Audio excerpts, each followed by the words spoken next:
Temos a alegria de poder ter conosco aqui um dos homens que são palestrantes aí em diversas igrejas, diversos lugares, viaja palestrando em diversos pontos e é um grande homem de Deus, membro da nossa igreja, membro da Igreja Batista Central, participa conosco, está junto conosco aqui ele e sua esposa. Então queria que ficasse de pé, Ismael e Simone, esse casal abençoado aqui, muito obrigado pelo convite, está aqui. Quero já convidar então o Ismael. O Ismael, ele é... Você trouxe os livros para vender, não? Vai trazer de noite. Então esse homem tem livros que ministram sobre isso, ele é psiquiatra, ele é um homem de Deus, e fala hoje sobre nós, para nós, esse tema de depressão, estresse, angústia, e nós vamos ter essa série aí, durante todo esse mês. Nosso convite a você ser ministrado, estar aí, aspirando cada palavra e sermos ensinados pelo Senhor por esse tema que é tão delicado no dia de hoje. Amém. A paz do Senhor, irmãos. Amém. Agradecer a igreja, pelo convite. Eu não conhecia a Central Dourado. Os irmãos estão de parabéns, igreja bonita, abençoada. Agradecer aos irmãos do louvor. E eu até vim para cá, a esposa perguntou: o que você vai pregar? Eu falei: sobre depressão. Aí eu achei bem engraçado, porque acho que eu já preguei umas 100 vezes sobre depressão. E eu fico feliz sobre isso, porque há 10 anos atrás a gente falava dessas inimigos da alma na igreja, a gente não falava dessas coisas. Eu sempre digo que se a gente divulgasse, nós vamos fazer o culto repleto do fogo puro, da unção, dos 10 dons espirituais, a gente lota a igreja, não tem cadeira, fica a gente no chão, e se falar que vai vir aqui alguém que sobe, faz cair, o benirrim e tal, todo mundo fica louco. Mas quando se fala de questões da alma, a gente acha que não é muito pra gente, né? E ao contrário que a gente pensa, o maior problema hoje da igreja são as questões da alma. Para vocês terem uma ideia, eu achei interessante colocar a depressão em primeiro. Nós vamos falar um pouquinho no geral, né? Mas até 2024, 2025, a depressão vai ser a doença que mais incapacita as pessoas para a vida e para o trabalho. Então, tenham já preparado. Não vai existir pessoas em 2024 que não vão ter um caso de depressão na família ou algum problema psiquiátrico. Então meu consultório só vai prosperar. Infelizmente para vocês, assim, não tem crise na psiquiatria, né? Se você tem dúvida do que você vai estudar, você é jovem aí, faz psicologia, faz psiquiatria, estuda as questões da alma, que não vai ter crise para você. Para vocês terem uma ideia sobre isso, a indústria farmacêutica ela tem duas áreas que hoje se investem bilhões de dólares. A primeira é a área do câncer, porque são produtos caros e que também tem a ver com questões da alma, com questões emocionais. E a segunda área que mais se investe dinheiro também são as doenças do cérebro, né? Se busca dinheiro, produzir e tal. E eu não trouxe aqui hoje slides e tal, para tentar ficar mais informal um pouco, mas se você vê o gráfico de prescrição de antidepressivos no Brasil, ele só vem crescendo no ano. E se alguém disser para você que vai melhorar, ele está mentindo, porque a Bíblia diz que vai piorar. Não para você que está andando com Deus, que você vai ter ali o consolo do Senhor, mas a Bíblia ela vai mostrando que o sistema que a gente está vivendo, com o tempo, ele vai ser uma fábrica de gente doente emocionalmente. Porque Jesus disse o seguinte, que a gente ia ver no fim dos tempos um amor se esfriando, os pais contra os filhos contra os pais. Jesus está dizendo assim, até as relações mais próximas, aquelas que vocês acham que nunca vai dar PT, elas vão começar a dar problema. E aí lá na frente Paulo fala assim, os homens serão arrogantes, jactanciosos, amantes dos prazeres, etc e tal. Então há um sistema que ele vai ser gerado, que vai fazer com que o comportamental, com que o emocional das pessoas seja cada vez mais atingido. E aí nós temos um problema, porque a gente aqui na igreja, a gente tem que aprender a lidar um pouco com essas coisas. Não adianta a gente pensar se a igreja lida só com a salvação. Não, a igreja também tem que ser um agente de transformação da alma, trazer qualidade de vida emocional e espiritual para a vida das pessoas. Então quem trouxe uma Bíblia, pode abrir aí em Reis 19. Eu amo esse texto, eu não acho que tem um texto melhor na Bíblia que fale sobre depressão. É maravilhosa a história que eu li isso. Como eu disse, eu já li esse texto tantas vezes e cada vez que eu leio eu me surpreendo mais. E nós vamos falar um pouquinho sobre o que aconteceu com o profeta Elias, para a gente poder entender um pouquinho sobre depressão. sobre angústia, sobre estresse.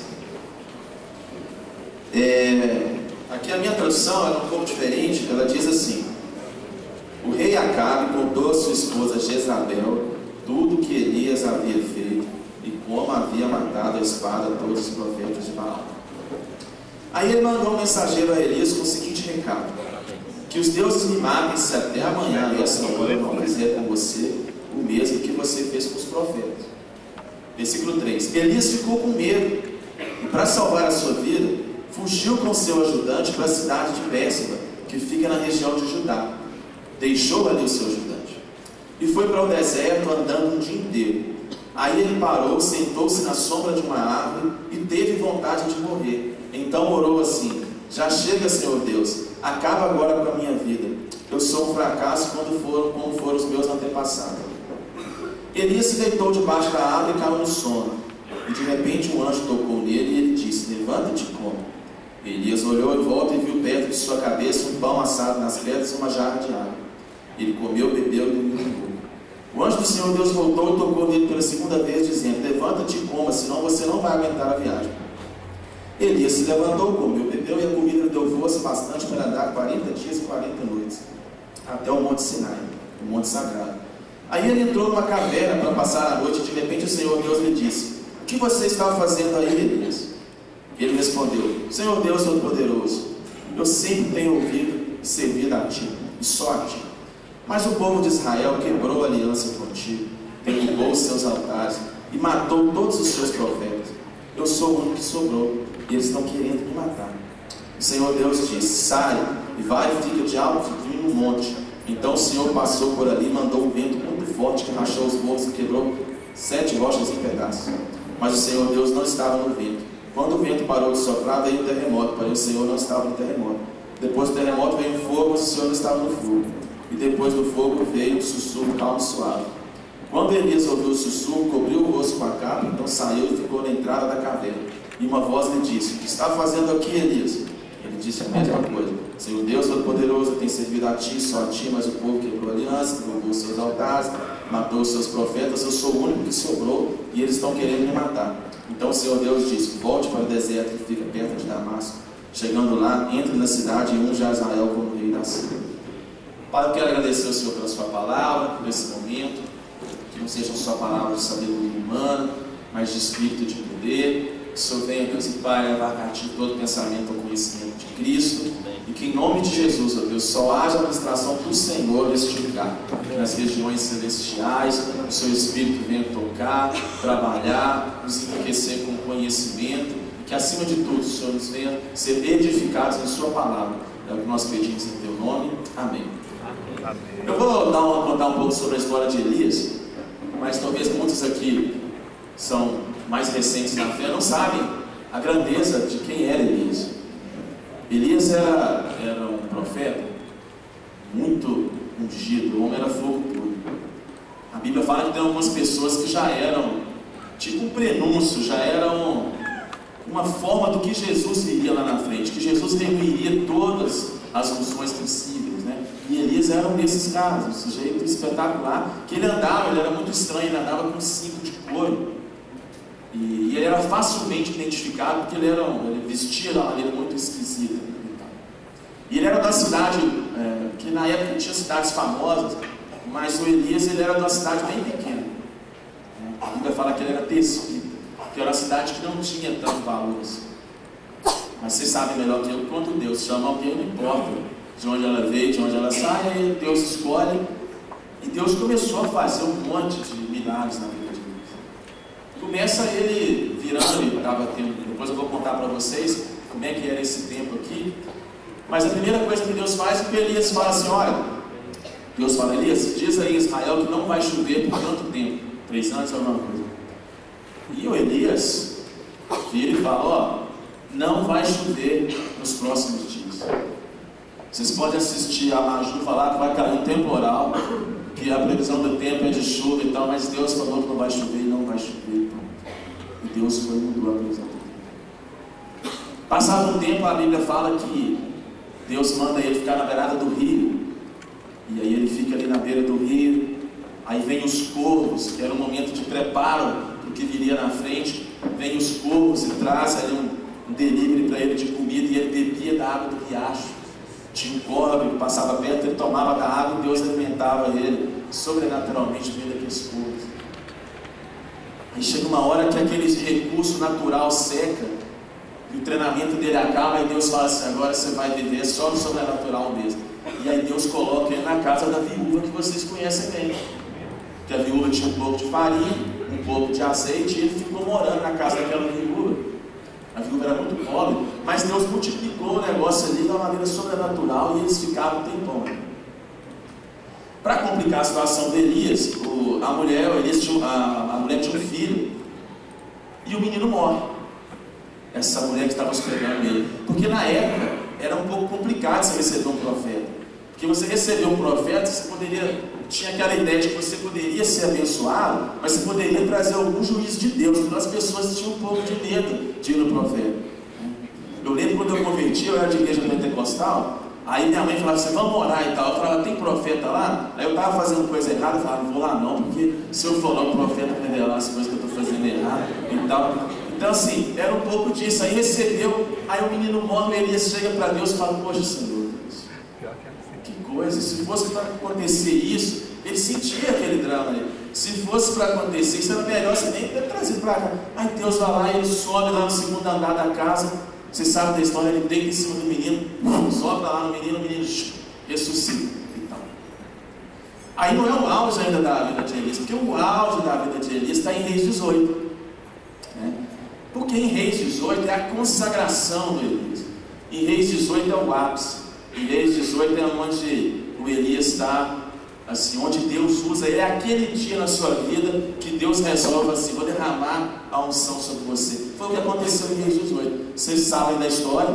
A Bíblia diz que Deus manda o Elias. Estava tendo um congresso lá de profetas de Baal, congresso de satanista lá. O pessoal se reuniu lá, os adoradores do diabo, para ficar lá e tal. Aí Deus falou: Elias, vai lá, porque é hoje que eu vou mostrar quem é Deus. É isso. Vocês já leram o texto, cheguem em casa, vocês leem, que é muito interessante. Começa a ter uma briga ali, ó. Elias fica tranquilo e fala: se for Deus, vai cair aqui fogo e vai consumir esse negócio aqui. Agora, se for o capeta que você serve aí, vai acontecer o que vocês estão achando, pronto. E não acontece nada do lado do capeta, mas Deus naquele dia manda um raio laser, alguma coisa do céu, e queima a água lá e põe fogo lá, é um negócio, e é um avivamento. E naquele dia Elias pega a espada, e eu fico pensando na unção que Deus deu para ele, porque para exterminar tanto profeta de Baal daquele jeito, e 850 morre naquele dia diante de Elias.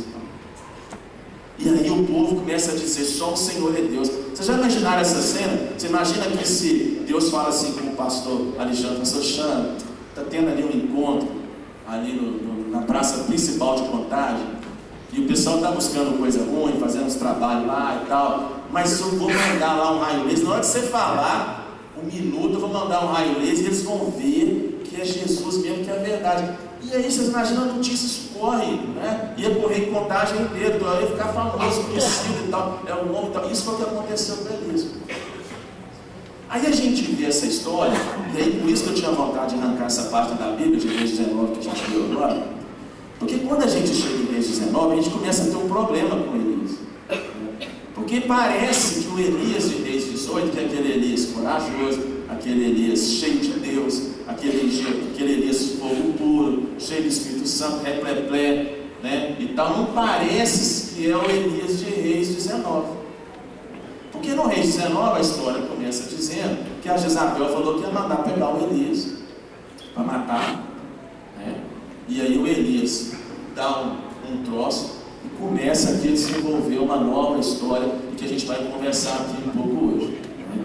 Mas antes de falar talvez o que aconteceu entre Reis 18 e Reis 19, a gente aqui já começa no início do texto tendo algumas lições para a gente começar a entender um pouco sobre como que é a vida da gente com Deus. E eu vou fazer uma introdução aqui depois, porque já que eu fui o primeiro da série aqui para vocês entenderem, mas a primeira coisa que chama a atenção aqui no texto de Elias, que para mim é muito claro, é que Elias ele quebra aquele tabu de que a pessoa que é de Deus de que a pessoa que anda com Deus, ela não pode ter depressão.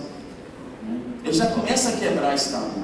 Porque, olha só, se você ler o texto aqui, se você abrir um livro de psiquiatria, e você vai estudar lá que a depressão é perda de energia, perda de prazer, perda de iniciativa, sentimento de menos-valia, pessimismo, crise de identidade, vontade de morrer, e por aí vai. E se você for ver aqui no início do Reis 19, o Elias passa a apresentar todos esses sintomas.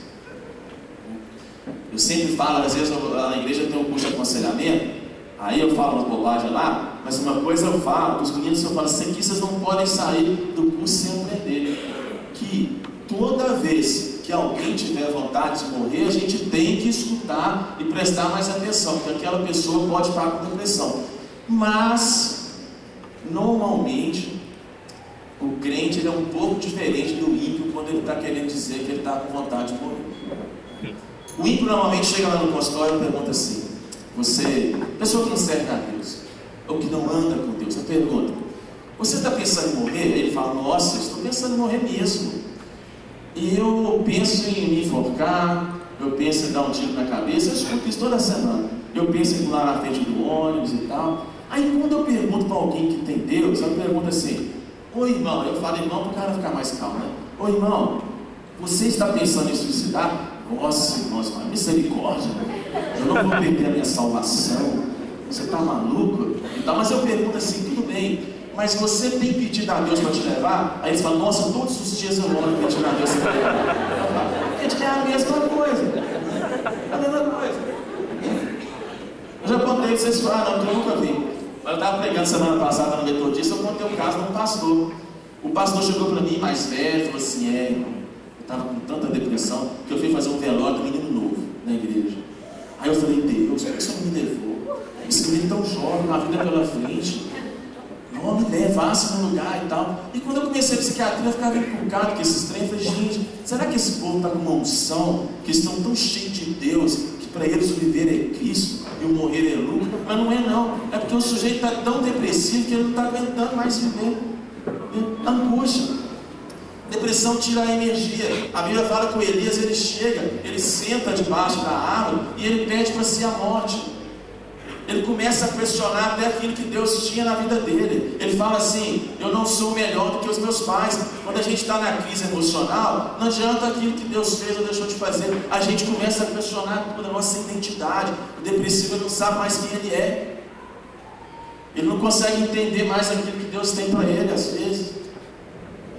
Ele diz assim, não estou aguentando mais, estou triste, não tem mais solução. E o depressivo, ele começa o quê? É difícil ajudar às vezes alguém que tem depressão, porque a pessoa que tem depressão, ela não quer ficar perto das pessoas, ela começa a querer ficar isolada. A Bíblia diz que o Elias, ele tinha um ajudante que acompanhava ele para onde que ele ia, estava fazendo um trainee, estava fazendo um estágio com ele para assumir depois o posto. Mas a Bíblia diz que quando ele entra em depressão, a primeira coisa que ele faz, a Bíblia fala assim, ele deixa para trás o seu moço, ele deixa ali um pouquinho o companheiro dele para trás, porque talvez ele, que era o profeta Elias, aquela pessoa que todo mundo admirasse e tal, talvez ele pensasse assim, nossa, esse meu ajudante está acostumado a me ver Deus agindo na unção, ele está acostumado a me ver profetizando, ele está acostumado a me ver curando, mas agora eu estou mal, não quero que ele me veja morrendo debaixo da árvore. E o depressivo tem um pouco essas questões, não vou ficar perto de ninguém, eu vou esconder um pouco, eu vou me isolar um pouco das pessoas. A pessoa que às vezes está com a alma doente, ela não quer ver gente perto. Isso acontece muito com liderança. Há um psiquiatra que fez a dissertação de mestrado dele sobre depressão entre pastores e líderes evangélicos. E o estudo dele foi interessante, ele mostrou que em média os líderes cristãos que ele entrevistou tinham 3 vezes mais chances de ter depressão do que a média da população. E uma das coisas que ele mostrou no estudo dele é que isso era o resultado de uma equação de muita demanda nessas pessoas e pouca possibilidade de expressar esse sentimento dessas pessoas. Talvez o Elias dissesse assim, nossa Deus, eu estou muito mal, As pessoas aqui me veem com uma esperança, e ele, vindo ali naquele processo, ele simplesmente: estou entregue, não vou mais andar com Deus. A segunda coisa que está bem conectada nessa primeira é que Elias ter depressão e querer morrer também quebra um outro tabu, que a gente às vezes, quando vai conversar com alguém que está com alguma doença da alma, a gente começa a dar respostas, algumas receitas de bolo evangélicas para essas pessoas. Quando alguém tem algum problema da alma, o que nós fazemos? Nós pegamos aqueles clichês evangélicos e damos como uma explicação possível para aquela pessoa estar doente emocionalmente. E o que eu mais escuto quando eu converso com alguém que tem depressão, eles falam assim: lá na minha igreja eu comentei com alguém que eu estou emocionalmente mal, e a pessoa disse que eu estou em pecado, que eu não estou orando o suficiente, que eu não dei o dízimo na semana passada, que eu esqueci de fazer a TED. As pessoas disseram que eu estou em depressão porque eu não estou orando o suficiente, ou porque eu não gerei no mundo espiritual e tal. E é lógico, aqui vai ser falado nas próximas semanas, é lógico que às vezes o pecado não confessado, persistente, ele pode causar doenças da alma. E isso vai ser dito aqui nas próximas semanas. Eu lembro de uma paciente que tinha abortado, e eu gosto desse caso que ele ilustra bem.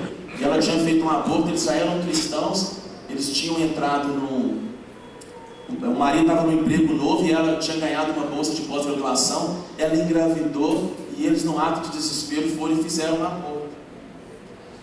E ela foi entrando em depressão depois daquilo, porque aonde ela ia, ela via uma criança, ela via a criança e ela chorava, e ela ficava pensando no aborto, e não tinha nada que curava aquela depressão. E eu não sabia disso. Lá na quarta consulta, e nada funcionava, nenhum remédio funcionava com ela. Eu falei: olha, tem uma coisa que você não me conta. E ela me disse: tem uma coisa que eu vou te contar. Eu tenho vergonha de contar, mas eu vou contar. Certa vez eu e meu marido fizemos um aborto e tal, e eu falei: olha, enquanto você primeiro não se perdoar, e segundo aceitar isso em Cristo, esse perdão, essa reconstrução, você não vai ficar livre da depressão. E curioso, ela começou a fazer uma oração: Deus, eu não consigo me perdoar, mas eu não consigo aceitar isso, mas que o Senhor traga esse convencimento. Aí um dia ela teve um sonho, Deus deu um sonho para ela. E não é só espírito não, misericórdia, é porque Deus tem as formas de falar. Deus apareceu uma criança para ela em sonho e falou: não temas, fique em paz, o Senhor te perdoou. Ponto. Aquela mulher acordou naquele dia curada e nunca mais teve problema nenhum. Os mistérios, né? A cura que Deus faz. Mas quando a gente olha aqui para a vida do Elias, ele vai quebrando esses conceitos, porque não necessariamente a pessoa que está com uma crise da alma, ela está em pecado, ela está em falta de fé, ela não está orando o suficiente. Primeiro, falar que o Elias morava o suficiente, eu morava acho que demais a quanto. Falar que o Elias não tinha fé, que isso, eu tiver 10% da fé do Elias, eu estou feito.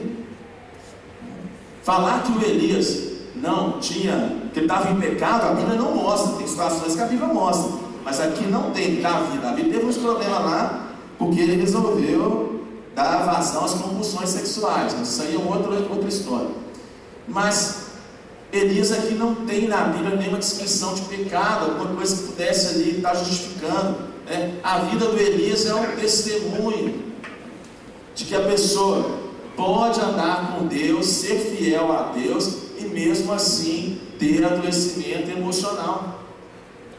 Não necessariamente você vai ter que ficar caçando, tal, não. E aí a gente vai ter que tomar um cuidado quando vai aconselhar as pessoas, ou alguém que está em depressão, não, porque se você falar com a pessoa que ela não está orando o suficiente, que ela não está, você vai às vezes piorar a situação dela, porque às vezes ela já está mal e você vai colocar um peso ainda maior. Não tem isso. Eu trabalho ainda hoje com algumas agências missionárias, e esses líderes dessas agências, quando tem algum missionário com depressão, eles me mandam no consultório. Então eu tenho um paciente que eu trato que está no Tibete, na África, Senegal, África, Estados Unidos, tem na Ásia mais ao norte, tem uma turma e tal. E chegam missionários no consultório, que quando eles começam a contar o testemunho deles, a vontade que eu tenho de vergonha é de enfiar debaixo da mesa e falar: nossa Deus, eu estou fazendo muito pouco para o Senhor e tal. testemunhos incríveis de cura, de libertação e tal. Mas muitos chegam ali na frente e contam para mim que o que eles querem, eles estão tão mal, e eles foram encaminhados para estar ali, porque eles não estão querendo mais viver, que eles estão muito tristes, eles estão sem energia. Aí às vezes eles estão esgotados, aí às vezes a liderança manda ali para eles poderem passar no consultório. Crentes, pessoas fiéis, pessoas que andam com Deus, pessoas com testemunho, pessoas com uma vida de entrega, mas que passam ali por crises emocionais. E uma outra coisa, que eu falei um pouco antes, mas isso tem que ficar claro.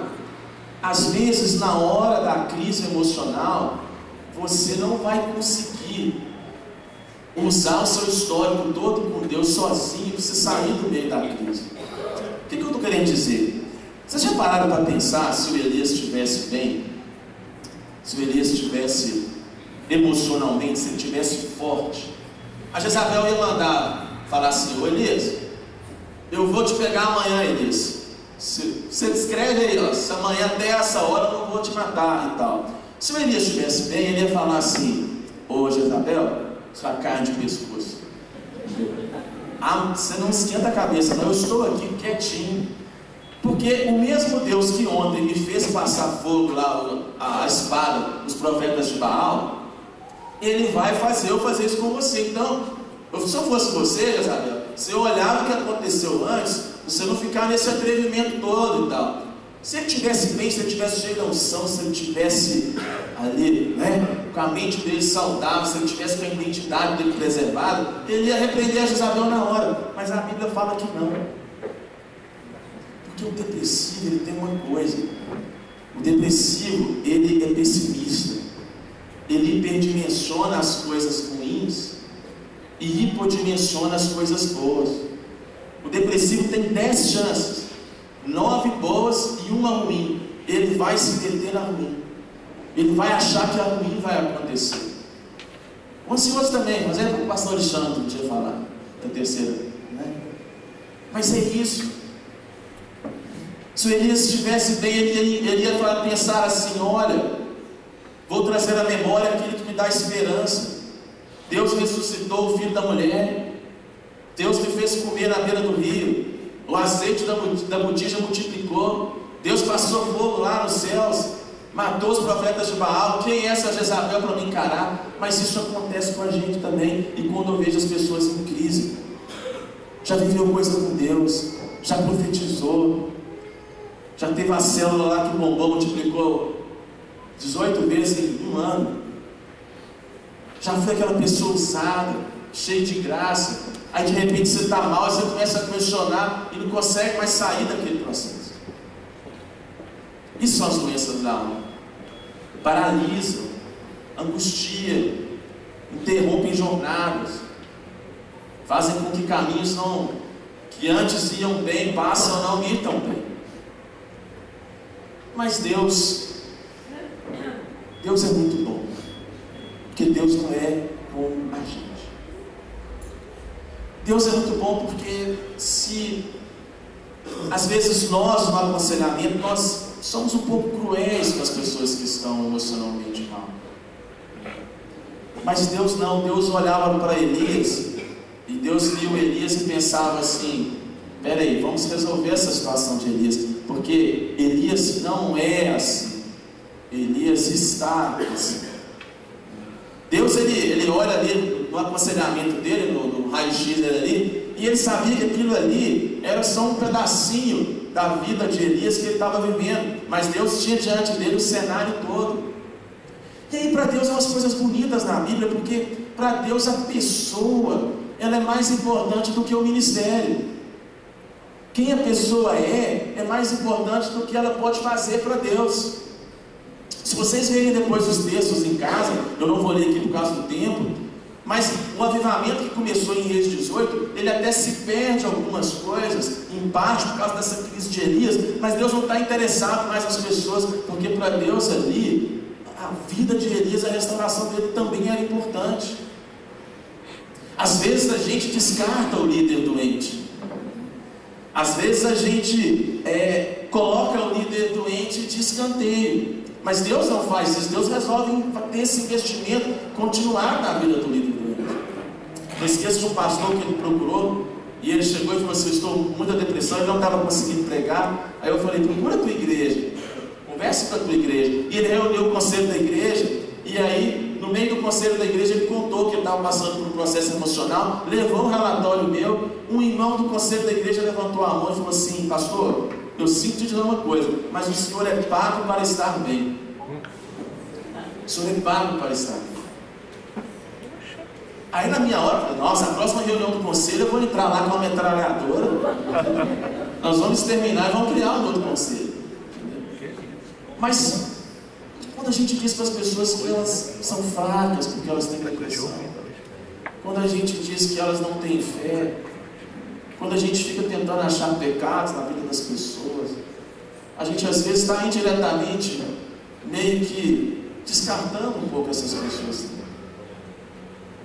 E aí Deus vem com isso. Mas antes da gente ver o que Deus fez para restaurar, vou voltar a pergunta que eu fiz no início. O que será que talvez aconteceu com Elias? Por que será que uma pessoa, às vezes, de Deus, uma pessoa tão usada por Deus, ela entra em umas crises dessas? Por que o missionário lá da África, que Deus usa ele para curar tanta gente, ele cai em depressão e chega lá no meu consultório que ele morre? A Bíblia tem algumas respostas, mas nem todas. Mas a Bíblia, por exemplo, e aí introduzindo já para os pastores que vêm depois para falar, e o Josafá, mas a Bíblia diz, por exemplo, que a gente, vou voltar para Elias, mas só um parênteses. A Bíblia diz que a gente é corpo, é alma e é espírito. A Bíblia diz que a gente é físico, a gente é, ou seja, biológico, a gente é emocional e a gente é um ser espiritual. Físico, emocional e espiritual. Não vou entrar em polêmicas aqui não, mas quando a Bíblia diz que a gente é físico, ela usa às vezes o termo som, mas está querendo dizer da parte biológica mesmo. O cérebro, o intestino, o rim, o pulmão e tal. Às vezes o termo alma quer dizer outras coisas, mas por exemplo, lá em Tessalonicenses a Bíblia fala assim: eu oro, Paulo, cheio do Espírito, para que o vosso corpo, a vossa alma e o vosso espírito sejam conservados, íntegros e irrepreensíveis. A alma dele está dizendo das emoções, da mente, da personalidade, dos desejos, dos sentimentos, do caráter e coisas desse tipo. E espírito ele está dizendo do espiritual em si. Um outro texto bom para isso é quando a Bíblia diz assim, que a palavra de Deus divide alma e espírito, juntas e medulas, ou seja, alma, espírito, juntas e medulas no corpo, e ela é apta a discernir os pensamentos e propósitos do coração. Então a Bíblia diz mais ou menos que a gente é corpo, alma e espírito. Só que o problema é o seguinte: aceitou Jesus? Quando você entregou a vida a Jesus, o que aconteceu com você? Você aceitou Jesus e você que era morto espiritualmente passou a ser vivo espiritualmente. Só tem dois tipos de pessoas: ou está vivo espiritualmente ou está morto espiritualmente. Ou está debaixo do amor de Deus, ou está debaixo, como diz lá em João, da ira de Deus. Quem não tem Jesus está debaixo da ira de Deus. Quem tem Jesus está debaixo do amor de Deus. Por mais doído que seja, é o que a Bíblia diz. Então aquele negócio, é quase crente, é gente boa, dá até o dízimo na igreja, mas se não entregou a vida a Jesus, está morto espiritualmente. Só que quando você aceita Jesus, tem gente que acha que ele aceitou Jesus e vem um anjo, entra na mente dele e dá uma resetada na mente, e dá uma limpa espiritual, faz um backup, troca o cérebro e tira todo o emocional ruim da vida da pessoa. Mentira.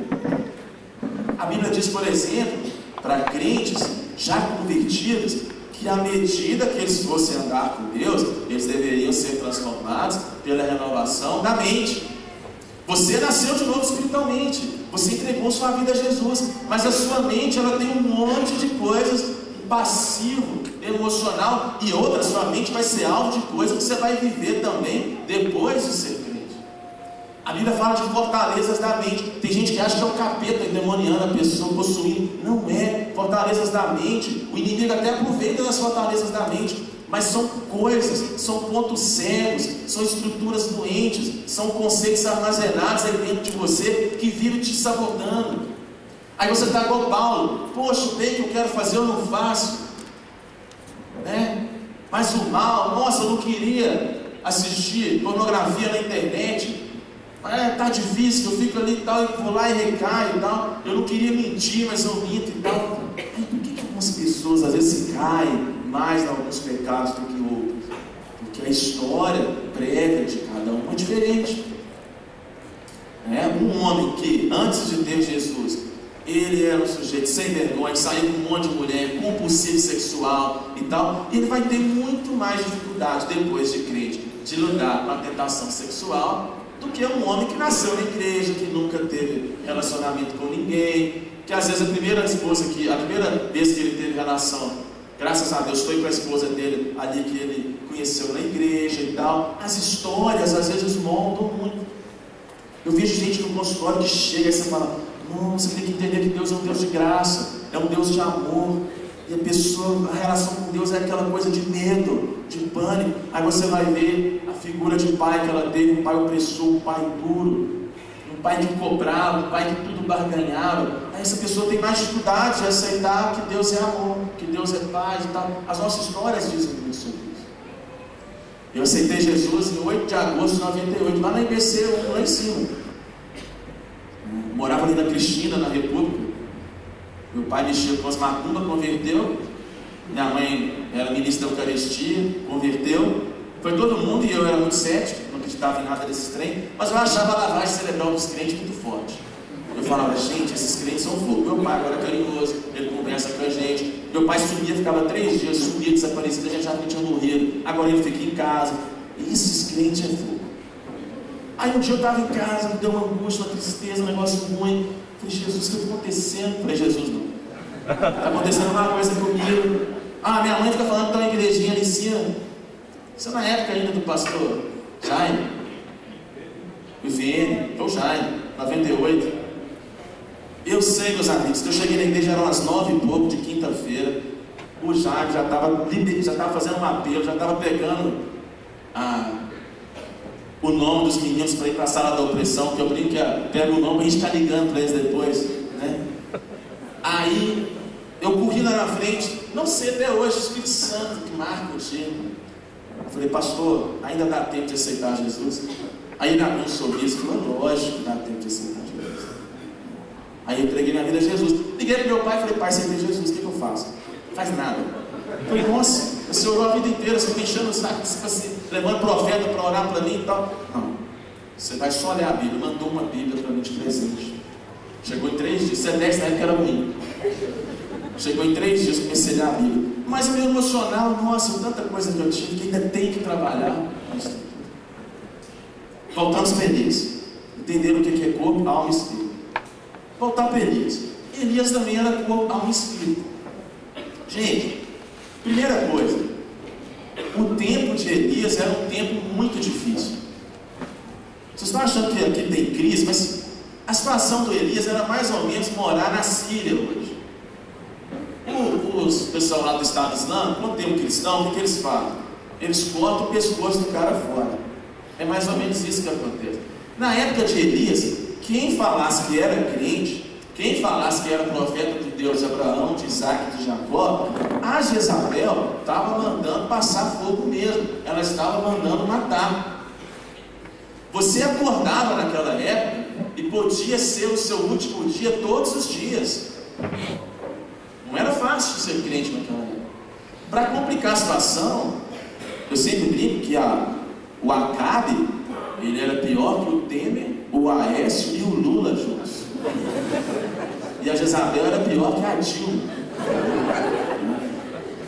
Era uma situação difícil. Era uma situação complicada naquela época. Era um tempo de fome, não chovia porque Deus estava realmente julgando, o povo era idólatra. As pessoas assim viviam um estresse muito grande. O PIB naquela época estava horrível. Era um ambiente de muito estresse. De muito estresse. E a Jezabel, depois eu vou falar um pouquinho da Jezabel. Mas se o seu marido um dia te chamar de Jezabel, você olha, mano. Você está com algum problema. Mas o Elias era ali o profeta no meio daquela situação. E o profeta, em tempos de crise, ele recebe uma pressão muito grande. Porque você é a esperança das pessoas. As pessoas te veem como alguém que vai resolver o problema. Isso parece ser bom, mas isso traz um peso muito grande para quem está do outro lado. Hoje eu sofro menos, mas às vezes chegavam umas pessoas lá no consultório e falavam assim: rapaz, você é a última esperança. Eu pensava comigo em espírito: Deus sabe de nada inocente, está lascado, entendeu? Porque as pessoas às vezes veem o líder, né, e criam essas expectativas. Eu fico pensando no Elias, apontava lá na esquina, lá o profeta Elias, cobrança. E a medicina vai dizendo que, primeiro, esses períodos de muito estresse social, eles são períodos onde as pessoas têm mais doenças emocionais, onde as emoções das pessoas, elas sofrem mais. Aqui no Brasil a gente não tem muito estudo, mas nos Estados Unidos, na época da crise de 2008, para cada um ponto que caía do PIB, aumentava em 10% o índice de tentativas de suicídio. Nós não temos dados oficiais, mas conversando com colegas que trabalham no IML, aqui de Belo Horizonte, os casos de suicídio têm aumentado nesses momentos de crise. Isso não é só no Brasil, isso acontece em vários países. E a gente começa a achar que a gente é meio crente, mas que a gente não está sujeito a esses estresses físicos. A gente olha para as Reis 18 com um olhar um pouco romântico, com um olhar mais pentecostal. Mas vocês já pararam para pensar como que Reis 18 pode ter sido tão intenso, pode ter sido tão desgastante para Elias? Imagina você sozinho, está num lugar, lá numa praça 7 da vida, e Deus te colocando ali no lado de 850 pessoas, e você ali, sozinho, tendo que resolver aquela questão. Imagina o estresse de você ter que estar mudando de lugar sempre, porque você a qualquer momento pode ser morto. A Bíblia diz, por exemplo, que a dor do coração faz secar os ossos.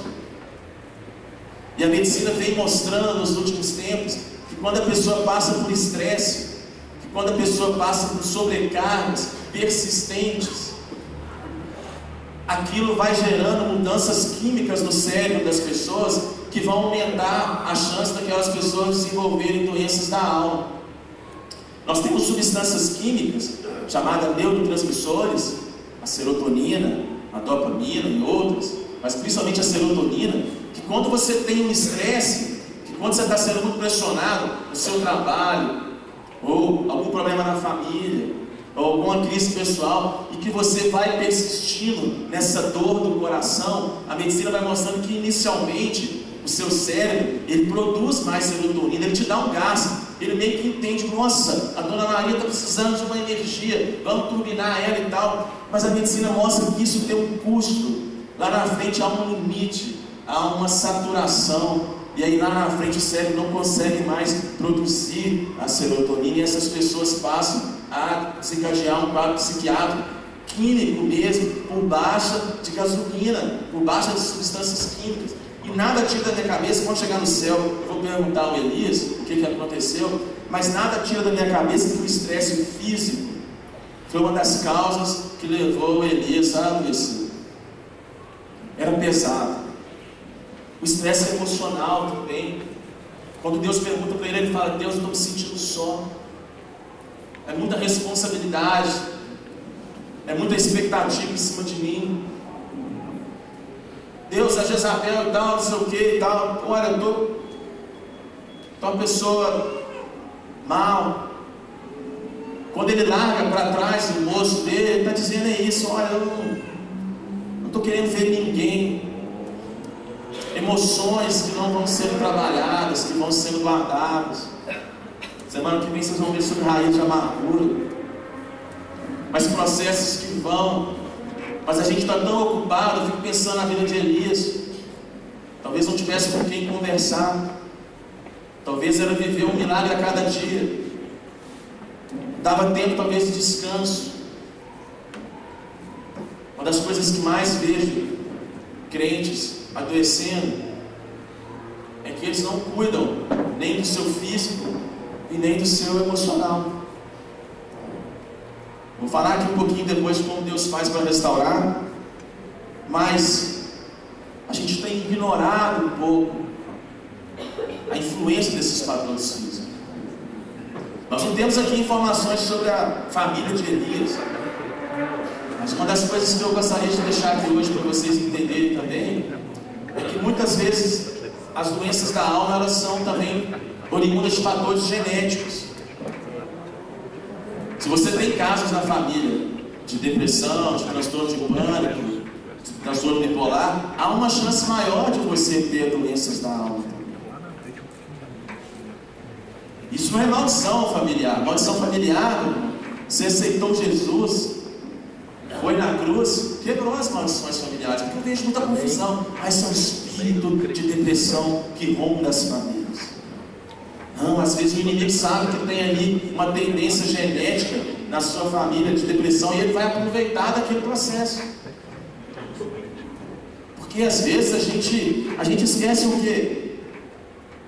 Lá atrás, quando Adão e a Eva pecaram, o que aconteceu? Bagunçou o funcionamento do homem. Com a criação, você podia passar a mão no leão, hoje ele te morde. Bagunçou a relação do homem com Deus, o homem ficou distante de Deus. Mas bagunçou a fisiologia do homem. E isso envolve o seu cérebro também. Crente tem gastrite, crente tem hemorroidas, tem dor na coluna, crente usa óculos para miopia, crente tem corrimento. As crentes. Crente, vou falar o que eu ia falar, na semana passada eu vi que eu traumatizei, irmão. Crente, às vezes, você tem diabetes, você tem hipertensão.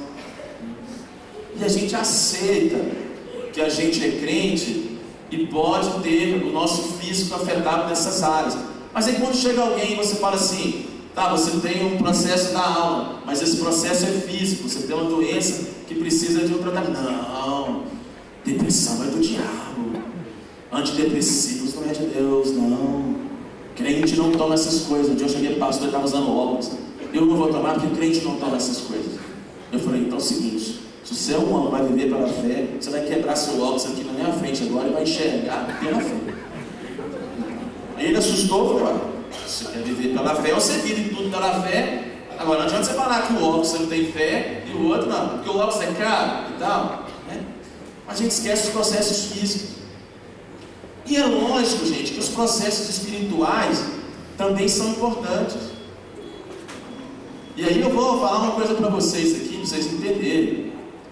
O diabo, por meio da Jezabel, ele soube a hora de dar o bote para Elias. Porque o diabo sabe, a Bíblia fala assim, resistir ao diabo e ele fugirá de vós.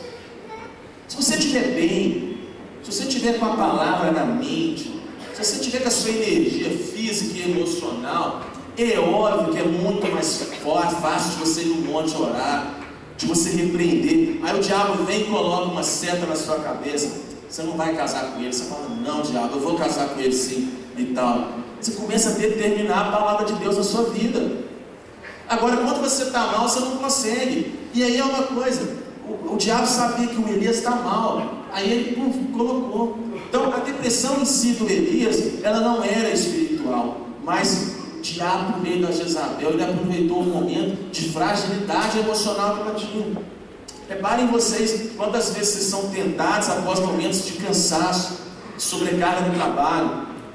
Aí no fim do mês você está lutando a bater as metas de venda, você não está dormindo direito, seu chefe te mandando e-mail, pressão, o filho com droga, é ali que você é tentado. Momento de fadiga física e de momento de fadiga emocional. A Jezabel, gente, meus vários espíritos de Jezabel. A Jezabel era uma coisa ruim, personificada, mulher endemoniada mesmo. E ela que mandava, o marido era só um capacho.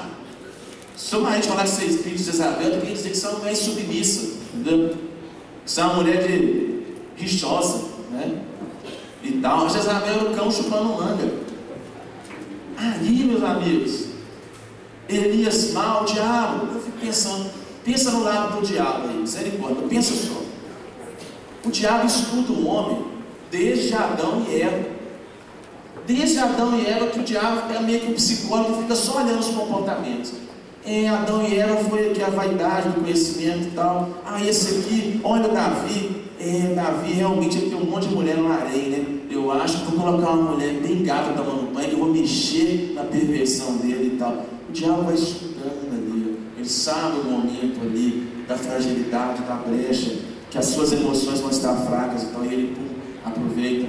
E ali esse momento de Elias, eu acho que ele já devia ver que o Elias não estava bem. E eu fico pensando que talvez, e eu vejo isso muito em pessoas que têm depressão, e a gente tem que orar. A pessoa já está mal fisicamente, já está mal emocionalmente, aí o que o inimigo faz? Ele começa a lançar pensamentos na mente. Aí sim, inserindo pensamento. O diabo não vai possuir o crente, mas vai lançar pensamentos. Você tem que se matar, não tem solução para você, isso não vai dar certo, você é a pior pessoa do mundo, você não é melhor do que os seus pais, tira a sua vida.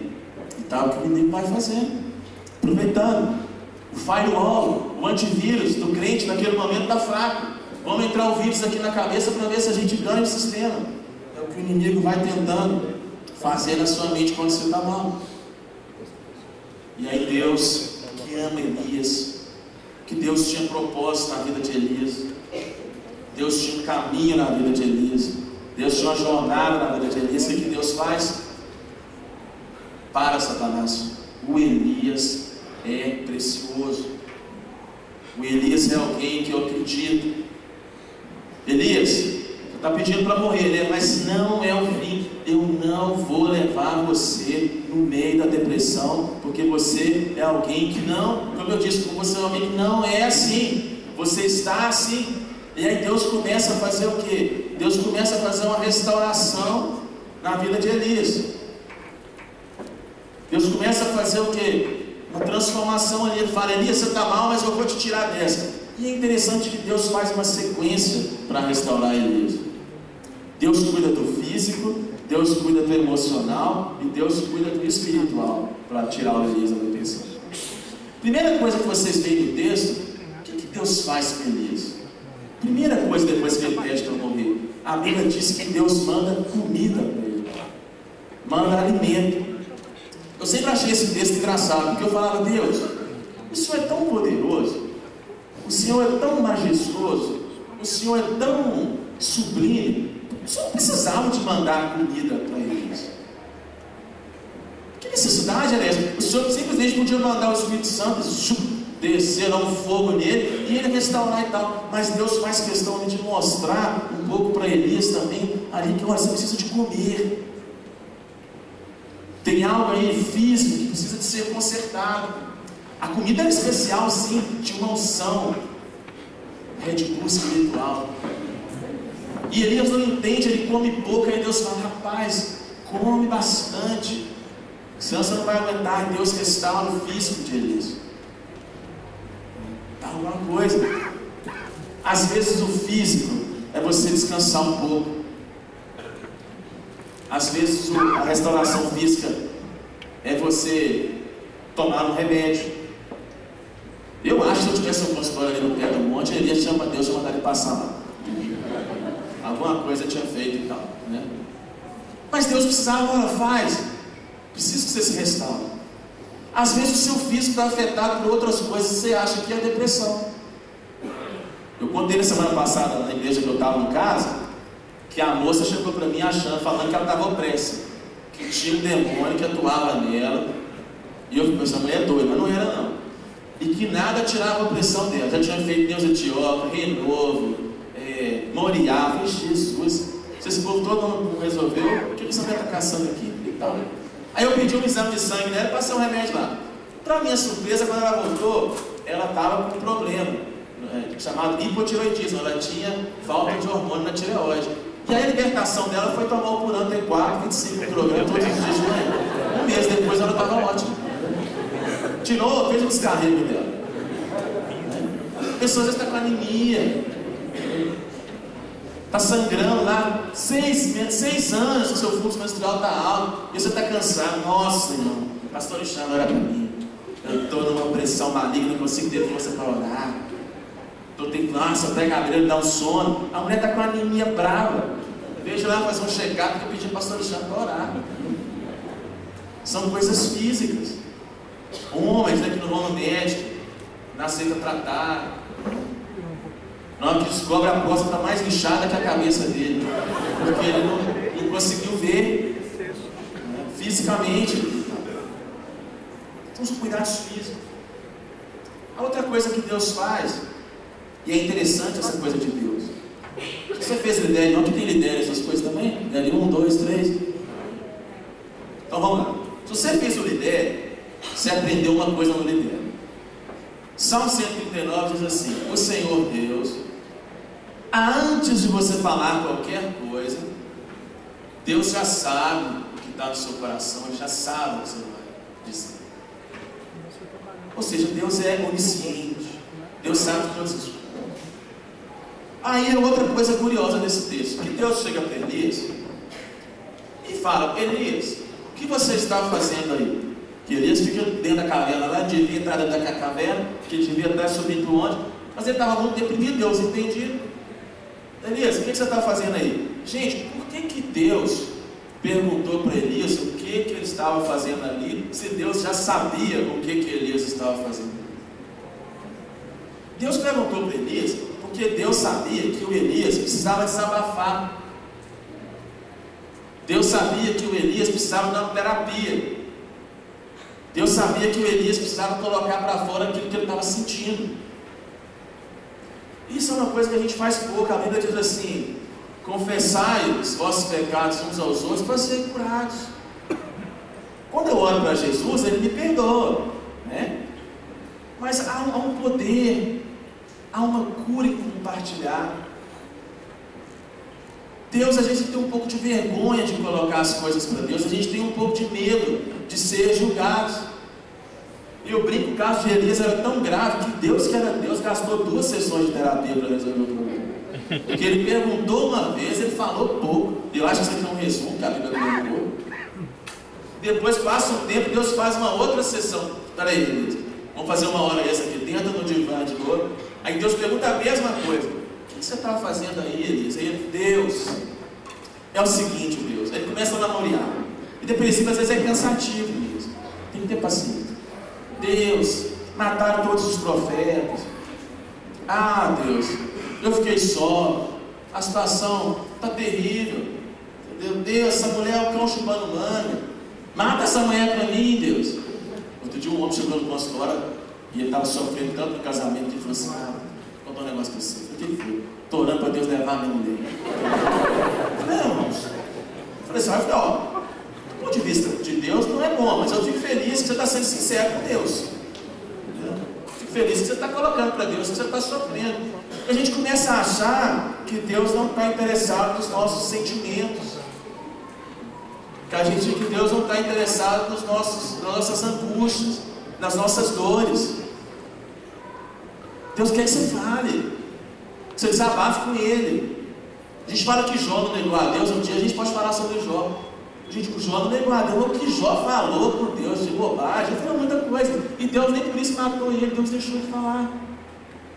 Jesus, Ele chega ali no Getsemane, Ele fala: Deus, Pai, olha, está pesado. Se tiver um plano B, passa de mim esse cálice. Se tiver uma outra possibilidade, sinceridade. Eu brinco que às vezes o versículo que a gente gosta é aquele: horrenda coisa é cair na mão do Deus vivo, lá em Hebreus. Aí as pessoas começam a ficar com medo. Deus é Pai. Os filhos ainda são pequenos, mas quando eles forem conversar, eu vou ajudá-los. Locadores. E aí a gente tem que fazer aqui da igreja também um lugar terapêutico. A gente tem que fazer aqui também um lugar de confissão. E a gente tem um problema sério aí na nossa fé, porque se você liga a televisão hoje, se vende o quê? Se vende o sucesso na igreja. Muitos lugares estão sendo ensinados que se você é crente, você não vai ter problemas financeiros, você não vai ter doença, você não vai passar por lutas. Tem muitas igrejas que ligam a televisão e eles falam: se você for crente, você só vai ter vitórias e vitórias. E isso cria um problema, igual aquele hino lá, Jesus é alegria, euforia, todo dia. Mentira! Você vai andar com Deus e vai ter dias de muita angústia. Davi tinha salmos que ele falava que a alma dele exultava no Deus da salvação, mas tinha salmos que ele dizia que a alma dele estava abatida até a morte. Vai ter dias de dor, vai ter dias que você não vai conseguir orar, vai ter dias que a sua oração vai ser simplesmente: Deus, toma logo a minha vida, que eu não sou melhor do que os meus pais. Mas em todos os dias, o dia de alegria, o dia de tristeza, você tem que ser honesto com Deus e com as pessoas. E aí nós temos aqui que baixar um pouco a guarda aqui no nosso meio. Eu não falo aqui, mas eu falo na igreja em geral, da gente ser com mais graça, da gente sair um pouco da religião, da gente querer envolver um pouquinho mais com as histórias das pessoas, entrar mais no sentimento das pessoas, deixar as pessoas colocarem mais diante de nós aquilo que elas sentem. Jesus tem duas passagens que eu acho que ele faz isso muito bem. Uma é a samaritana, que ela começa com um papozinho de crente, velho. Ah, Jesus, vocês falam que ora aqui, que adora no monte. Aí descer o dourado, o fogo cai mais, vai descer 7, Jesus. E tal. Aí ela começa a ficar escondendo por trás da fé. Aí Jesus fala assim: olha, vamos parar de falar um pouco de teologia, me fala um pouquinho da sua história. E os seus 5 maridos? Jesus queria fugir um pouco daquele contexto. Me fala um pouquinho da sua história, porque enquanto você não resolver a sua história, você não vai ser liberto. Em outra passagem, Jesus já tinha dito, Lázaro tinha morrido, e Jesus já tinha dito assim para o pessoal: olha, não preocupe que eu vou ressuscitar o Lázaro. A Maria e a Marta vêm chorando. Aí eu fico pensando, se fosse alguns de nós, a Maria e a Marta chorando: nossa, suas incrédulas, vocês não têm fé. Eu já disse que eu ia curar um moço, vocês não deram dízimo na semana passada, vocês não estão orando o suficiente, vocês estão em pecado. Não, a Bíblia diz que Jesus simplesmente entra. Olha que interessante, Jesus já sabia que daí a poucos minutos Lázaro iria ser ressuscitado, mas naquele momento o mais importante era entrar no sentimento delas, era viver aquela dor. A gente tem que viver a dor com as pessoas, a gente tem que compartilhar a dor com as pessoas. Às vezes eu fico triste no consultório que as pessoas chegam ali e o primeiro lugar que elas estão compartilhando as suas dores é diante de um médico, é diante de um profissional. Isso é errado. 90% das coisas poderiam e podem ser resolvidas dentro da igreja, com aconselhamentos, com grupos pequenos, com as células, com confissões no nosso dia a dia, com temor, com extravasar. Compartilhar as histórias ruins também, compartilhar os dias de dor, compartilhar que a gente está perdendo a fé, compartilhar que a gente não está conseguindo mais entender Deus, compartilhar que a gente tem a sensação que às vezes as nossas orações não passam do teto, compartilhar que a gente não tem esperança, compartilhar que a gente entra aqui, às vezes finge que está tudo bem, mas por dentro a gente está todo machucado.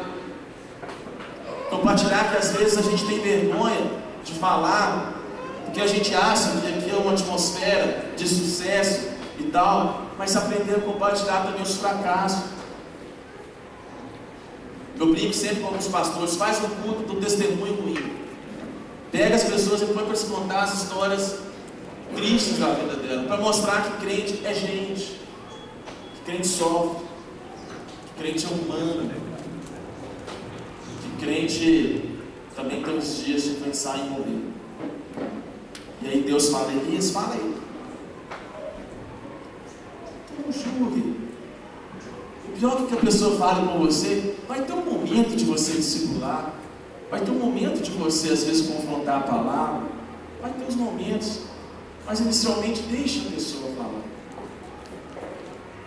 Às vezes só de você escutar sem falar nada, às vezes você não sabe o que falar, mas só de você escutar a pessoa já vai melhorar muita coisa. E por último, o que Deus faz? Deus restaura o espiritual na vida de Elias.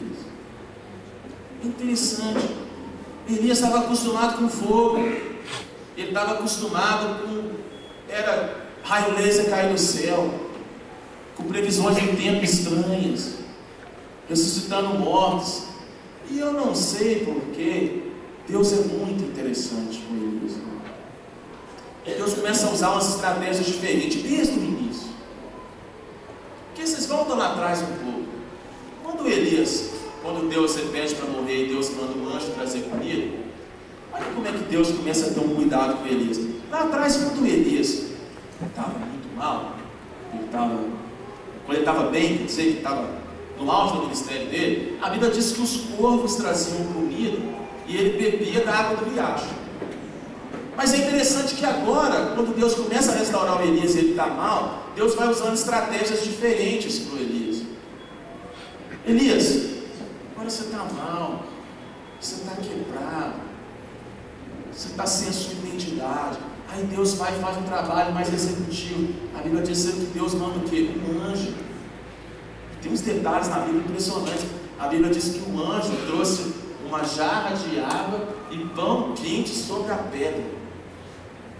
A cuidado de Deus era enorme. Elias, agora eu não vou te submeter aos corvos, você precisa de um cuidado maior. Deus vai sabendo aquilo que você precisa ali, de acordo com o momento da sua vida. Tem época que você vai tomar pancada mesmo, mas tem época que não, são os cuidados de Deus. Vou te falar que a gente toma mais pancada para aprender, mas Deus tem umas fases que Ele dá um cuidado e a gente fica constrangido. E aí Deus no espiritual faz a mesma coisa. Elias, você está acostumado com fogo, vem um terremoto, Deus não estava ali. Quando a Bíblia fala que Deus não estava ali, a unção de Deus, a renovação de Deus, a presença de Deus não estava naquele negócio. E aí a Bíblia diz que foi num trem suave, que foi numa coisa que Elias não esperava, que foi numa maneira que às vezes ele não compreendia que a unção de Deus e que a renovação espiritual aconteceu na vida. Isso serve para nós também de lição. Às vezes a gente quer uma cura muito mística. Às vezes todo mundo sonha que eu estou com uma questão da alma. Eu quero que um dia eu vou no culto do pastor Alexandre e vai rolar um repleplé, um fogo puro, uma unção sobrenatural e vai me curar e tal. Isso pode acontecer. Pode, Deus é Deus. Semana passada um paciente me contou, muito depressivo, que ele estava orando. Esse menino estava ruim mesmo. E ele viu uma luz entrando no quarto, e ele de olho fechado, ele sentiu a presença do Senhor entrando, e colocando a mão no coração dele, ele sentiu uma paz e um gozo inimaginável. Deus o curou. Deus o curou. Mas em compensação, quantos, às vezes, pastores chegam e falam diante de mim, e falam, rapaz, depois da depressão, eu estou mais sensível, eu estou mais quebrantado, eu estou escutando mais as minhas ovelhas, tal. Mas por que então que todas as vezes que eu tento parar com o meu remédio eu não consigo e tal? Eu falo, pastor, eu não sei. Só sei que o apóstolo Paulo orou 3 vezes para Deus consertar um problema dele, mas Deus disse que o poder dele iria se aperfeiçoar na fraqueza. Os caminhos de Deus são muito diferentes. Assim. Tem pessoas que mal oram e Deus visitam e as curam do câncer. E tem pessoas que a igreja intercede inteira todos os dias e as pessoas morrem do câncer. A cura, o sistema, o método, a maneira é uma coisa que diz muito mais respeito aos desígnios de Deus, aos propósitos de Deus, a maneira como que Deus opera e muito pouco relacionada à forma como que nós determinamos essas coisas para Deus. E Deus aqui mostrou, Elias, você está querendo, vou te restaurar também, não basta o físico, não basta o emocional, eu vou te devolver espiritualmente. E Deus restaura Elias espiritualmente, porque aquela experiência, ela devolve a identidade de Elias espiritual também.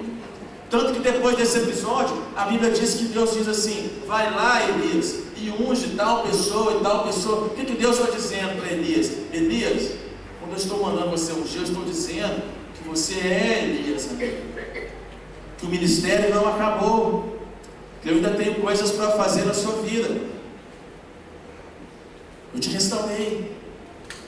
Eu estou aqui devolvendo a sua unção. Não como um terremoto que você está acostumado, mas de uma maneira diferente. Acredite que essa maneira diferente é a maneira que eu vou atuar. Às vezes vai ser na célula. Interessante que eu estou vendo milagres. Estou escutando alguns milagres no consultório. Mas Deus não tem dado glória a homens. Tem acontecido em grupos pequenos.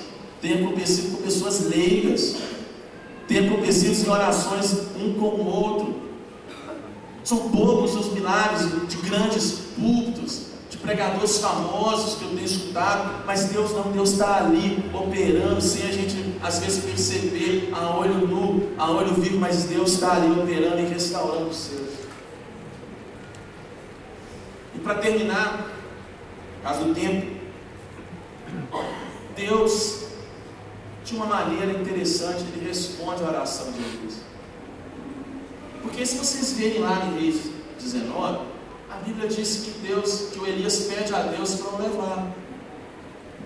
Leva, Deus. Toma logo a minha vida e tal. Mas como eu disse, Deus não leva ninguém antes. Ele não quer levar a pessoa antes dos propósitos dele se cumprir na vida. Você pode até no meio da depressão orar, pedindo a Deus para te levar, e como eu disse, você tem todo o direito de colocar seus sentimentos, mas Deus não quer levar. E quando é interessante que quando Deus realmente leva o Elias, ele pediu depressivo debaixo de uma árvore, mas a Bíblia mostra que quando Deus realmente leva ele, o ministério dele já tinha sido restaurado, e veio um carro de fogo do céu, e o homem sobe naquele negócio. Vocês veem a história dos desenhos, dos redemoinhos de Elias, mas de uma certa forma, Elias não morre. E Elias é uma das poucas pessoas na Bíblia que não morreu, que Deus levou sem passar pela morte. Foi igual Enoque, andou com Deus. Elias, você pediu, fico pensando na emoção de Elias, fico pensando, entrando assim no sentimento dele, o coração dele em Deus, em Cristo. Eu fico pensando em Elias, poxa Deus, eu orei pedindo que o Senhor me levasse numa situação tão difícil, e agora está aqui esse negócio maravilhoso, majestoso, sublime. Fico pensando no constrangimento dele, do cuidado de Deus. Deus podia ter levado ele lá, levantado Eliseu, tranquilo, para Deus era tranquilo. Mas Deus vai mostrando, não é no tempo que você acha que é, no tempo que eu acho que vai ser, e não é da maneira como você acha que é, da maneira que eu acho que vai ser. Então, você que está aqui hoje, eu vejo que às vezes, quando tem esses temas na igreja, vem muita gente que está machucada na sua mente. Você que está aqui hoje, que está com aflição na alma, Deus Ele te chama hoje para você sair da caverna. Elias, Deus chama lá para ele subir, esconde da caverna, eu não quero. Às vezes a caverna é a religião, às vezes a caverna é o medo de se expor, às vezes a caverna é porque você acha que ninguém vai te ajudar. Eu não sei, cada um tem uma caverna. Às vezes a caverna é trabalhar demais, às vezes a caverna é você ficar assistindo um monte de série na internet o dia inteiro, porque você não ficar à toa, os seus sentimentos virem à tona, então você vai se ocupando. Mas Deus, se você sair da caverna e colocar para Deus o que você sente, o Senhor é um Deus que está interessado em escutar e curar, da maneira que às vezes vai ser individual de cada um, mas o Senhor está interessado em te curar. Nós podemos pedir para morrer em meio à doença da alma, mas o Senhor é um Deus que quer restaurar a doença da alma. Vamos ficar de pé, por causa do tempo. Eu queria orar com você.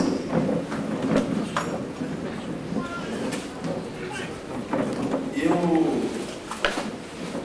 não vou te constranger, irmão, de vir aqui na frente, mas se você quiser vir aqui na frente, você também pode vir aqui na frente. E eu queria perguntar, antes de mais nada, se há alguém aqui que ainda não entregou a sua vida a Jesus. Não que Jesus vai resolver todos os seus problemas, mas andar com Jesus é o início de uma vida de amor, de cuidado. A Bíblia diz que de modo algum Jesus vai rejeitar alguém. E não importa o que você fez ou deixou de fazer ao longo da sua vida. Às vezes você tem alguma coisa na sua história que você acha terrível, mas Jesus não está preocupado com a sua história, com o seu passado. E eu gostaria que, se você quiser viver uma vida nova, de restauração emocional, de restauração espiritual, que você viesse aqui na frente hoje.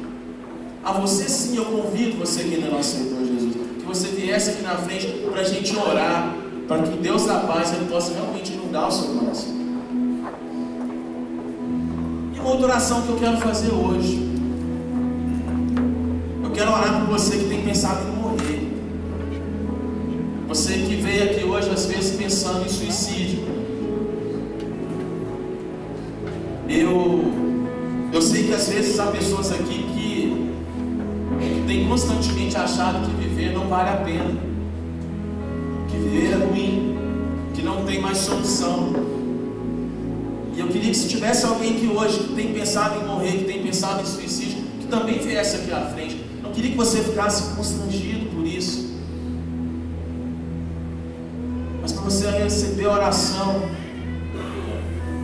e o Espírito Santo realmente entrar no seu coração e quebrar essa fortaleza da morte, que Deus é um Deus que veio te dar vida e vida em abundância. Que Deus te abençoe. E por último, eu quero orar para você que está lutando com depressão há um tempo, que às vezes não chega a pensar em morrer, que às vezes não chega a pensar que viver não vale a pena, você está arrastando, viver para você está muito difícil, é uma dor muito forte. Eu queria que você também viesse aqui na frente, se coloque diante do Senhor.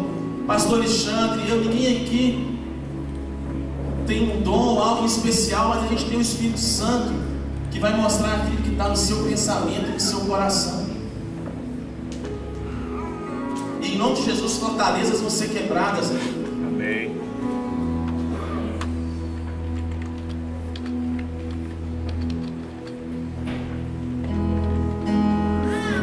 Se vergonha, vem aqui à frente. Nós estamos convidando você para receber essa oração, porque nós queremos amá-lo.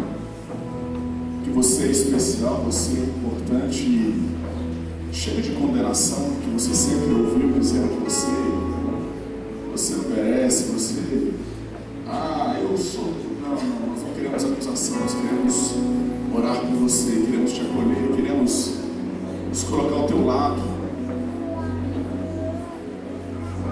Deixa uma lista de céu, se estivesse aqui ao lado desses irmãos, nós queremos orar por eles, estar ao lado deles. Igreja é isso, um ambiente de amor e de cuidado, de fortalecermos uns aos outros. Comece a clamar, comece a orar pelos irmãos, comece a orar pelas pessoas que passam por aflições e muitas vezes são mal compreendidas. Jogam culpa sobre elas, elas se sentem tão pesadas e nós dizemos que não. Toda acusação está cancelada, chega de mentira do inimigo dizendo que você está sozinha, de que você é incompreendida. Nós agora aqui queremos como igreja abençoar. Queremos abençoar. Oh Espírito Santo, clamamos, ó Pai, que o Senhor venha sobre cada um, ó Pai, aqui nessa manhã. Deus, nós estamos aqui como filhos do Senhor, ó Pai, porque entendemos que o Senhor nos fez com corpo, alma e espírito. Entendemos, ó Pai, que o Teu Espírito, Pai, já está em nós. Quando temos o Senhor Jesus em nós, obrigado porque o Senhor já transformou algo no nosso espírito, mas as aflições desse mundo, as lutas que passamos, ó Pai, mexem com a nossa alma e nós, Deus, queremos aqui clamar, ó Pai, por esses queridos que muitas vezes passam por aflições. Ó Deus, e a aflição muitas vezes vem de fora, de gente que joga mais peso ainda em nós. Ó Deus, declaramos que recebemos uma cura que vem do Senhor sobre nós. O Senhor usa as pessoas, ó Pai, para estabelecer cura e relacionamentos restaurados, e nós aqui estamos unidos, fortalecendo uns aos outros, com gente do nosso lado, clamando por nós, orando conosco, porque nós queremos, ó Pai, levantar. E eu declaro, ó Pai, um tempo novo, de um povo, ó Pai, que às vezes passava por aflição, abatido, mas nós dizemos, levanta agora. Levanta agora. A igreja te acolhe. Os anjos do Senhor já estão aqui, foram enviados até o serviço, porque o Senhor te acolhe, te recebe agora nos braços. Toda mentira, toda acusação maldição que vinha sobre a tua vida, nós desfazemos agora e cancelamos em nome de Jesus. Não vale mais essa mentira, não vale mais esse engano dizendo que você não vale, de que você não presta, de que você é sozinha, de que ninguém te compreende. Essa mentira nós desfazemos agora e nos colocamos ao teu lado. Porque o Senhor usa a igreja, o corpo dele nessa terra. Deus, nós aqui, ó Pai, nos fortalecemos agora em fé. Nos fortalecemos agora, Pai, no nome de Jesus, e abençoamos. Ó Deus, e aonde o inimigo às vezes aproveita, Pai, uma situação de uma aflição na alma e joga, Pai, ciladas e marcas e mentiras e setas e joga até os pensamentos de morte, nós desfazemos agora todo aquele que tem sido atacado pelo inimigo, que aproveita situações dizendo: vale a pena, abandona tudo, vai embora, se mata. Nós desfazemos agora todo pensamento suicida, tudo aquilo que o inimigo tem lançado. Eu declaro agora fora, no nome de Jesus, toda armadilha de morte, todo pensamento de morte nós desfazemos fora, no nome de Jesus, no nome de Jesus. Pai, nós aqui escolhemos, ó Pai, agora abençoar. Escolhemos agora aqui, ó Deus, acolher. Escolhemos, ó Pai, aqui com compreensão de como o Senhor trabalha em nós, ó Pai, na nossa alma, de coisas tão práticas. Ó Deus, nós escolhemos, ó Pai, viver aqui segundo o que o Senhor tem nos ensinado. Seguir a Tua palavra, Pai, e não mais nos isolar. Trabalha isso em nós, molda o nosso coração, molda para o nosso caráter, nos fortalece em Ti, nos coloca, Pai, em meios, em grupos, ó Pai, onde nos fortaleceremos e cresceremos na fé e na comunhão, ó Pai, na Tua palavra. Continua gerando, ó Pai, cura em nossas almas. Continua gerando, ó Pai, restauração em nossas almas. É o nosso clamor a Ti, ó Pai, em nome de Jesus. Amém? Amém, glória a Deus.